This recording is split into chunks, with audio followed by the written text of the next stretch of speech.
A visão de 3 escadas. Quando Robert Samuel foi levado para ser queimado, algumas pessoas o ouviram declarar que coisas estranhas lhe haviam acontecido durante o tempo de sua prisão. Depois de haver passado fome por 2 ou 3 dias seguidos, passou a estar como se estivesse meio dormindo. Momento em que um ser vestido todo de branco apareceu diante dele, ministrando-lhe conforto com estas palavras: Samuel, Samuel, tem bom ânimo e guarda a boa esperança, pois depois deste dia nunca mais sentirás fome ou sede. Não menos memorável e digno de nota é o relato das 3 escadas que subiam ao céu, as quais diz ter visto durante o sono e testemunhou a muitas pessoas. Uma delas era um pouco mais longa que as demais, mas, após certa altura, todas as 3 se uniam e tornavam-se uma. Quando esse piedoso Marte caminhava em direção ao fogo, veio a ele uma certa donzela, que o pegou pelo pescoço e o beijou. Os que estavam presentes marcaram seu rosto e a procuraram no dia seguinte, a fim de ser lançada na prisão e queimada, como a própria moça me informou. No entanto, Deus, em sua bondade, permitiu que ela escapasse daquelas ardentes mãos e se mantivesse em segredo na cidade por um bom tempo depois. Mas, enquanto essa donzela chamada Rose Nottingham foi maravilhosamente preservada pela providência de Deus, outras 2 mulheres honestas caíram na ira e na fúria das pessoas daquele tempo. A primeira era a esposa de um cervejeiro, a outra era a esposa de um sapateiro, mas agora ambas desposavam um novo marido, Cristo. A donzela mencionada tinha com essas 2 muita familiaridade. Uma vez, ao aconselhar uma delas, dizendo-lhes que deveria se afastar enquanto tivesse tempo e chance de fazê-lo, esta prontamente lhe respondeu: Bem sei que para ti é muito lícito fugir. Deste remédio podes fazer uso, caso desejes. Mas meu caso é diferente. Estou ligada ao meu marido e tenho também crianças pequenas em casa. Portanto, estou determinada, pelo amor de Cristo e sua verdade, a permanecer até as últimas consequências.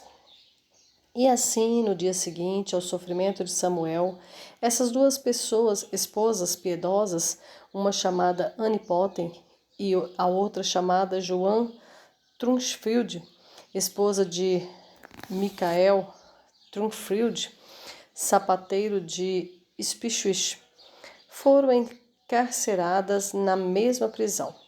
Como ambas eram, tanto por sexo como por constituição, um tanto fracas, foram a princípio menos capazes de suportar as dificuldades da prisão. A esposa do cervejeiro, em especial, foi submetida a terríveis e grandes agonias e perturbações. Mas Cristo, vendo a debilidade de sua serva, não deixou de socorrê-la em sua necessidade. Assim, ambas padeceram depois de Samuel, em 1556, no dia 19 de fevereiro. Elas, sem dúvida, eram aquelas 2 escadas que, unidas à terceira, subiam ao céu, como vira Samuel. Esse bendito servo de Cristo padeceu no dia 31 de agosto de 1555. Alguns que estavam presentes e o viram queimar relatam que seu corpo em chamas brilhava aos olhos dos que ali estavam, tão resplandecente e alvo quanto prata recém-refinada. Quando Agnes Bonjour se viu separada de seus companheiros de prisão, exclamou um piedoso lamento, e quão amargamente chorou aquela boa mulher, que insólitos pensamentos vieram à sua mente, quão vulnerável e desolada se encontrava. Sua pobre alma ficara mergulhada em desespero e preocupação, de modo que era terrível e penoso de testemunhar. Todos esses sentimentos lhe sobrevieram porque não pudera ir com seus companheiros entregar sua vida em defesa de Cristo. De todas as coisas do mundo, a vida era o que menos almejava preservar. Naquela manhã em que foi impedida de ser queimada, ela havia colocado um vestido que preparara apenas para esse fim, e tendo ela um filho, uma criança pequena ainda de peito, a quem mantinha com ternura o tempo todo em que esteve na prisão, havia naquele mesmo dia mandado a criança embora aos cuidados de uma ama, preparando-se para derramar a própria vida em testemunho do glorioso Evangelho de Cristo.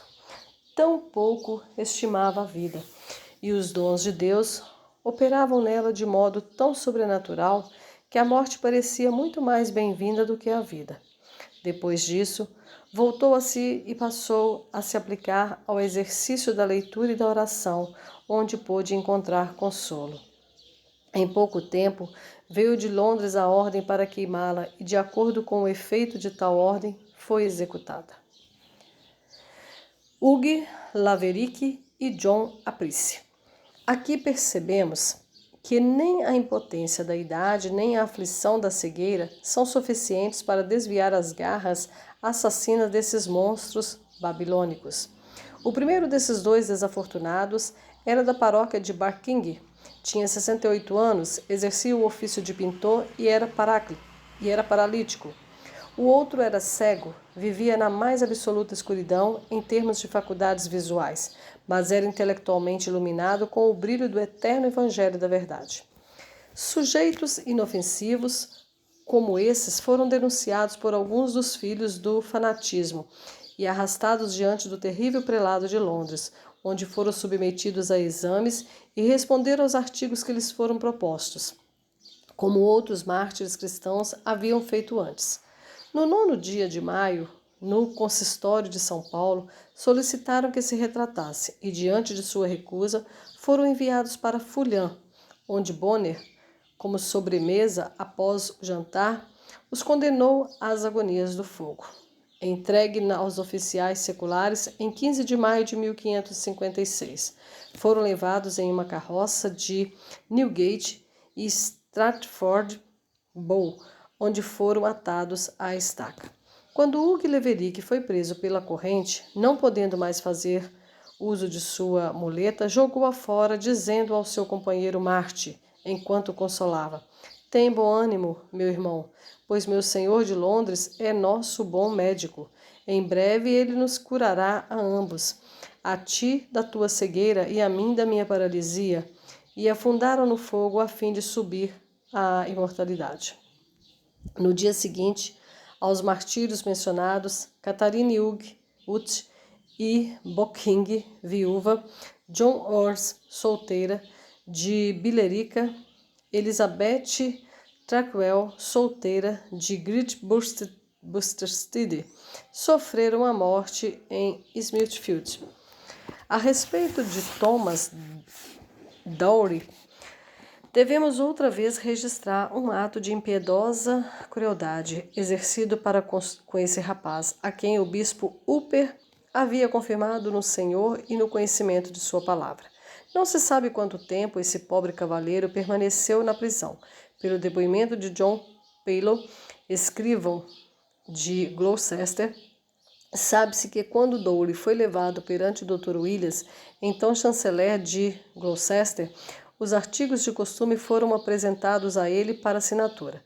Destes discordou, e ao ser questionado pelo doutor acerca de quem e onde havia aprendido tais heresias, o jovem respondeu: "Senhor chanceler, aprendi convosco naquele mesmo púlpito, naquele dia quando pregáveis sobre o sacramento, dizendo que deveria ser exercido espiritualmente pela fé e não carnalmente, como é ensinado pelos papistas." O Dr. Williams, então, o convidou a retirar o que acabara de dizer, mas Dowry não havia aprendido dessa forma, pelo que disse: "Embora zombeis tão facilmente de Deus, do mundo e de vossa própria consciência, eu, todavia, não o farei." A preservação de George Crowe e seu testamento. Esse pobre homem de Malden zarpou em 26 de maio de 1556 a fim de obter um carregamento de argila em Lente, mas o barco encalhou e acabou inundado pela água, de modo que se perdeu toda a mercadoria. Crow, no entanto, salvou seu testamento e mais nada cobiçou. Junto a Crow havia um homem e um menino. A terrível situação se tornava a cada minuto mais alarmante, pois o barco era já inútil e estavam a milhas da terra, esperando que a maré subisse em poucas horas. Após orarem a Deus, subiram no mastro e ficaram ali por 10 horas, quando o pobre garoto, dominado pelo frio e pela exaustão, caiu e se afogou. Com a maré diminuindo, Crow propôs que derrubassem os mastros e flutuassem sobre eles, o que fizeram, e às 10 horas da noite foram levados à mercê das ondas. Na quarta-feira à noite, o companheiro de Crow morreu de fadiga e fome, e ele foi deixado sozinho, pedindo a ajuda de Deus. Por fim, foi apanhado por um tal capitão Morse, com destino a Antuérpia, que quase se afastara dele, pensando se tratar de uma boia de pescador flutuando no mar. Assim que Crow embarcou, colocou a mão no peito e retirou o testamento que estava encharcado, mas não completamente danificado. Em Antuérpia foi bem recebido, e o dinheiro que havia perdido lhe foi mais do que compensado. Execuções em Stratford-le-Bow. Nesse sacrifício que estamos prestes a detalhar, nada menos que 13 foram condenados ao fogo. Todos os que se recusavam a assinar o documento que lhes feria a consciência foram condenados, de modo que o dia 27 de junho de 1556 foi escolhido para sua execução em Stratford-le-Bow. Sua constância e fé glorificaram seu Redentor, igualmente na vida e na morte. Reverendíssimo Julius Palmer. A vida desse cavaleiro apresenta um exemplo singular de erro e conversão. Na época de Eduardo, fora um rígido e obstinado papista, tão adverso à pregação piedosa e sincera que foi desprezado mesmo por seu próprio partido. Entre os eventos da onipotência diante dos quais nos espantamos e admiramos, estão a mudança de seu estado de espírito, bem como a perseguição e morte que sofreria no reinado de Rainha Maria. Palmer nasceu em Coventry, onde seu pai fora prefeito. Depois de ser transferido para Oxford, tornou-se sob tutela do Sr. Harley, do Magdalen College, um elegante estudioso de latim e grego. Era apreciador de discussões profícuas, possuidor de um humor espirituoso e uma boa memória. Infatigável em seus estudos particulares, levantava-se às 4 da manhã e com essa prática qualificou-se para se tornar leitor de lógica no Magdalen College.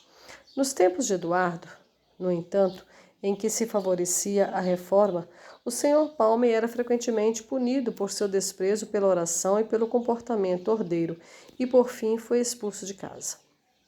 Posteriormente, abraçou as doutrinas da reforma, que ocasionaram sua prisão e condenação final. Um certo homem nobre ofereceu-lhe a preservação de sua vida, caso se retratasse, e disse-lhe: se assim for, tu habitarás comigo. E se quiseres casar, buscarei uma esposa e uma fazenda para ti, e te ajudarei a equipá-la bem.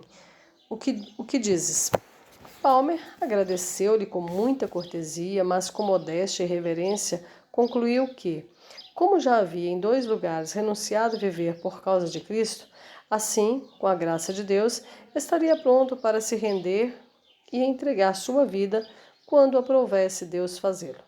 Quando Sir Richard percebeu que, de modo algum, ele se arrependeria, disse-lhe: bem, Palmer, percebo que um de nós dois será condenado, pois temos 2 crenças diferentes e estamos certos de que apenas uma delas leva à vida e salvação. Palmer: ó Senhor, espero que nós dois nos salvemos. Sir Richard: como pode tal coisa acontecer? Palmer: bem, de modo claro, Senhor. como agradara ao nosso misericordioso Salvador, de acordo com a parábola do Evangelho, chamar-me na 3ª hora do dia, na época do desabrochar de minha juventude, aos 24 anos de idade. Ainda confio que ele chamou, e vos chamará na 11ª hora dessa vossa velhice, e vos dará a vida eterna por porção. Sir Richard. Assim dizes? Bem, Palmer, gostaria de receber-te por ao menos um mês em minha casa. Não duvido que converteria a ti, ou tu o farias a mim. Então disse o mestre Winscombe: tem compaixão dos teus anos duradouros e das agradáveis flores da vigorosa juventude, antes que seja tarde demais. Palmer: Senhor, anseio por aquelas flores que nunca desaparecem. Ele foi julgado no dia 15 de julho de 1556, juntamente com o tal Thomas Askin, companheiro de prisão. Askin e John Gwynne haviam sido condenados no dia anterior, e Palmer no dia 15. Foi levado para julgamento final. A execução foi ordenada a ser cumprida de acordo com a sentença, e às 5 horas da mesma tarde, em um local chamado St. Pitt's, esses 3 mártires foram atados a uma estaca. Depois de orarem com devoção juntos, entoaram o Salmo 31. Quando o fogo foi aceso e tomou seus corpos, sem parecer sentir dor alguma, continuaram a clamar: Senhor Jesus, fortalece-nos. Senhor Jesus, recebe nossas almas, até que se retirou deles a vida e o sofrimento humano cessou. É notável que quando suas cabeças caíram juntas em uma massa, como que pela força das chamas, e os espectadores viram Palmer sem vida, sua língua e lábios se moveram novamente, e pôde ouvi-lo pronunciar o nome de Jesus, a quem se devem glória e honra para sempre. Joan Huast e outros. Essa pobre e honesta mulher, cega desde o nascimento e solteira aos 22 anos de idade, era da paróquia de All Hallows, em Derby. Seu pai era barbeiro e fabricava cordas para obter seu sustento. Ela o ajudava nesse ofício e aprendeu também a tricotar várias peças de roupa, recusando-se a comunicar com aqueles que mantinham doutrinas contrárias às que aprendera nos dias do piedoso Eduardo. Foi chamada diante do Dr. Draycote e chanceler do bispo Blaine e Peter Finch, oficial de Derby. Com sofismas e ameaças, tentaram confundir a pobre menina. Ela, por sua vez, se comprometeu a ceder à doutrina do bispo, caso este respondesse por ela no dia do julgamento, como o piedoso Dr. Taylor havia feito em seus sermões, que sua crença na presença real do sacramento era verdadeira. O bispo, a princípio, respondeu que sim, mas o Dr. Draycote, lembrando-o de que não responderia de modo algum por um herege, retirou a confirmação de seus próprios princípios. Então a menina respondeu que, se suas consciências não lhes permitiam responder no tribunal de Deus pela verdade que desejavam que ela aceitasse, não responderia a mais nenhuma pergunta. A sentença foi então decretada e o Dr. Draycote foi chamado para pregar seu sermão de condenação, que ocorreu em 1º de agosto de 1556, o dia de seu martírio. Concluído o fulminante discurso, a pobre moça cega foi levada para um lugar chamado Windmill Pit, perto da cidade, onde por um tempo segurou o irmão pela mão e depois se preparou para o fogo, pedindo à compadecida multidão que orassem com ela e intercedessem diante de Cristo para que ela tivesse misericórdia, até que a gloriosa luz do sol eterno da justiça irradiou seu espírito que se foi. Em novembro, 15 mártires foram presos no castelo da Cantuária, sendo que todos foram queimados ou morreram de fome. Entre os últimos estavam J. Clarke, de Childerton, W. Foster, de Stonk, Alice Potts e J. Archer, de Cranbrook, Tecelão. Os 2 primeiros não receberam condenação, mas os outros foram condenados ao fogo. Foster, em seu exame, argumentou acerca da utilidade de carregar círios acesos no dia da Candelária, que semelhante seria carregar um enforcado. e que uma forca surtiria um efeito tão bom quanto a cruz. Mergulharemos agora nas sanguinárias proscrições de impiedosa Maria, no ano de 1556, cujo número ultrapassava os 84. O início do ano de 1557 foi marcado pela visita do cardeal Poli à Universidade de Cambridge, que parecia precisar de uma boa limpeza de pregadores heréticos e doutrinas reformadas. Um dos objetivos era também executar a farsa papista de julgar Martin Bucer e Paulus Faches, que haviam sido sepultados há cerca de 3 ou 4 anos. Para esse fim, as igrejas de Santa Maria e São Miguel, onde jaziam, foram interditadas como lugares vis e profanos, impróprios para adorar a Deus, até serem perfumadas e lavadas com a água benta do Papa. O torpe ato de citar esses reformadores mortos não surtiu o menor efeito sobre eles. Em 26 de janeiro, a sentença de condenação foi proferida, parte da qual foi executada dessa maneira, e pôde servir como uma amostra de procedimentos dessa natureza. Portanto, pronunciamos o referido. Martin Bucer e Paulus Fagius, excomungados e anatematizados, tanto pela lei comum como por cartas de processo. Que sua memória seja condenada, bem como seus corpos e ossos, que naquele tempo perverso de cisma e outras heresias que floresciam neste reino foram precipitadamente enterrados em terreno sagrado, os quais devem ser desenterrados e lançados para longe dos corpos e ossos dos fiéis, de acordo com os cânones sagrados. Ordenamos que eles e seus escritos, caso ainda haja algum, sejam queimados publicamente. Proibimos todas as pessoas, quaisquer que sejam desta universidade, cidade ou local adjacente, que leiam ou ocultem seu livro herético, tanto pela lei comum como por nossas cartas de processo. Depois de assim lida a sentença, o bispo ordenou que seus corpos fossem arrancados de seus túmulos e, depois de degradados por ordens sagradas, os entregassem nas mãos do poder secular. Pois não era lícito que pessoas inocentes, como eram aqueles papistas, participassem do derramamento de sangue e de assassinato, ou matassem qualquer homem. Em 6 de fevereiro, os corpos dentro de seus ataúdes foram transportados para o mercado em Cambridge, acompanhados por uma vasta multidão.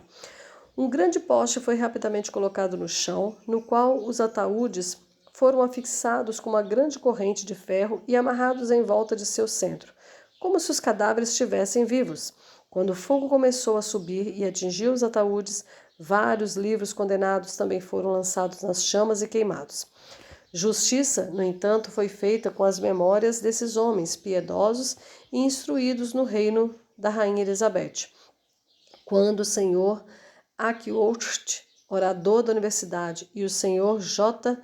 Pinkington pronunciaram orações em homenagem à sua memória e em reprovação de seus perseguidores católicos.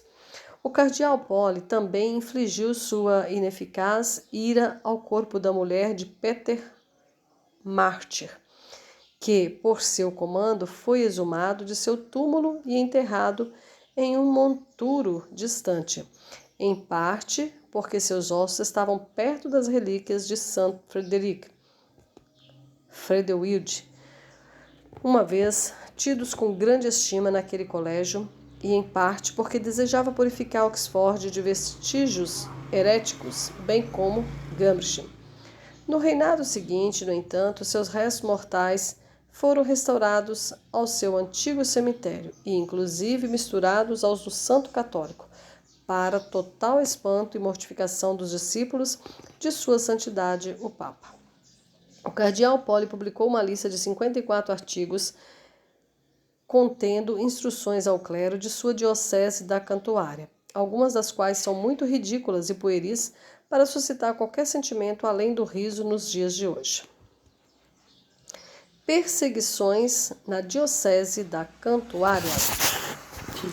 No mês de fevereiro, as seguintes pessoas foram presas: Coleman, de Waldon, um operário; John Winsley, de Horsley Magna, mulher solteira, S. Glover, de Hayley, R. Clerk, de Mutt Holland, marinheiro, W. Munt, de Mutt Bentley, serrador, Marg Field, de Hansey, solteira, R. Bonjour, curtidor, R. Jolly, marinheiro, Allen Simpson, Ellen Wade, C. Pepper, viúva, Alice Walley, que se retratou, W. Bonjour, vidraceiro, todos de Colchester, R. Atkin, de Halstead, tecelão, R. Barcock, de Wilton, carpinteiro, R. George, de Westerbarronde, operário, R. Debran, de Debenham, tecelão, C. Arren, de Coxall, solteira, Agnes Whitlock, da corte de Dover, solteira, Rose Allen, solteira, e T. Ferizanes, menor, ambos de Colchester. Essas pessoas foram levadas a Bonner, que as teria enviado imediatamente à execução, mas o cardeal Pole fora a favor de medidas mais compassivas, e Bonner, em uma carta sua ao cardeal, parece perceber tê-lo desagradado por essa expressão. Pensei em mandá-los todos a Fulham e proclamar contra eles a sentença. No entanto, percebendo que minha última ação ofendera a vossa graça, pensei ser meu dever, antes de prosseguir, informar a vossa graça. Essa circunstância verifica o relato de que havia no cardeal grande humanidade, e apesar de ser um católico zeloso, nós, como protestantes, estamos dispostos a dar-lhe a honra que seu misericordioso caráter merece. Alguns dos amargos perseguidores o denunciaram ao Papa como sendo a favor dos hereges, o que o levou a ser convocado a Roma, mas a Rainha Maria, por um pedido particular, conseguiu sua permanência na Inglaterra. Contudo, antes de seu fim, e um pouco antes de sua última jornada de Roma para a Inglaterra, tornou-se fortemente suspeito de favorecer a doutrina de Lutero. Como no último sacrifício 4 mulheres honraram a verdade, no alto da fé, a seguir, temos o mesmo número de mulheres e alguns homens que sofreram no dia 30 de junho de 1557 na Cantuária. Eram eles J. Fishcook, F. Wilt, N. Pardue, Barbary Final, que era viúva, a viúva de Bard Brigitte, a esposa de Wilson e a esposa de Benden. Desse grupo notamos mais particularmente Alice Benden, esposa de Edward Bender, de Stapleshurst, Kent. Ela foi levada em outubro de 1556 pela falta de assistência e liberta com estritas ordens de retificar sua conduta. Seu marido era católico fanático e, falando publicamente sobre a contumácia de sua esposa, fez com que fosse levado ao castelo da Cantuária. Sabendo que, ao ser transferida para a prisão do bispo, ficaria prestes a morrer de fome com uma mínima porção de alimento, procurou se preparar para esse sofrimento, vivendo com uma pequeníssima refeição por dia. Em 22 de janeiro de 1557, seu marido escreveu ao bispo que, se o irmão de sua esposa, Roger Wall, fosse impedido de consolá-la e aliviá-la, talvez viesse a se retratar. Por esse motivo, a mulher foi transferida para uma prisão chamada Monday's Holy. Seu irmão procurou com diligência por ela e, ao final de 5 semanas, ouviu providencialmente sua voz na masmorra, mas não pôde aliviá-la, senão colocando dinheiro em um pão e entregando-o por meio de uma vara comprida. Terrível há de ter sido a situação dessa pobre vítima, deitada sobre palha, entre paredes de pedra, sem uma muda de roupa ou os mais importantes artigos de limpeza durante o período de 9 semanas. Em 25 de março, foi convocada perante o bispo, que, com recompensas, ofereceu sua liberdade para que voltasse para casa e se sentisse confortável. Mas a senhora Benden havia se habituado ao sofrimento e, mostrando-lhe os membros contraídos e a aparência definhada, recusou-se a desviar-se da verdade. No entanto, foi tirada desse buraco escuro para o portão oeste, de onde, por volta do final de abril, foi levada para ser condenada e, em seguida, encarcerada na prisão no castelo até o dia 19 de junho, dia em que seria queimada. Na estaca, deu seu lenço a um tal John Banks, como forma de ser-lhe lembrada, e do cinto tirou uma renda branca, pedindo-lhe que a desse ao irmão, dizendo-lhe que aquela era a última atadura que tinha consigo, exceto a corrente, e ao pai devolveu um xelim que ele lhe enviara. O conjunto desses 7 mártires despiu-se com vivacidade e, estando cada um deles preparados, ajoelharam-se e oraram com tanta sinceridade e espírito cristãos que mesmo os inimigos da cruz foram comovidos. Após a invocação em conjunto, foram presos à estaca e, ao serem cercados pelas impiedosas chamas, renderam suas almas às mãos do Senhor vivo. Matthew A. Place, tecelão, um cristão sincero e perspicaz, de Stone, Kent, foi apresentado a Thomas, bispo de Dover, e outros inquisidores, com quem brincou engenhosamente por meio de suas respostas indiretas, das quais trazemos aqui uma amostra. Dr. Hapsfield disse: Cristo chamou o pão de seu corpo. O que dizes tu que é? Place: acredito que seja o que ele lhes deu. Dr. Hapsfield: e o que era? Place: o que ele partiu. Dr. Hapsfield: o que ele partiu? Place: o que antes tomou. Dr. Hapsfield: e o que tomou? Place: digo eu que o que ele lhes deu, o que de certo comeram. Dr. Hapsfield: bem, então dizes que era apenas pão que os discípulos comiam? Place: digo que o que ele lhes deu, de certo o comeram. Uma longa discussão se seguiu, na qual pediram que Place se humilhasse diante do bispo, mas a isso se recusou. Se esse zeloso servo morreu na prisão, foi executado ou liberto, a história não menciona.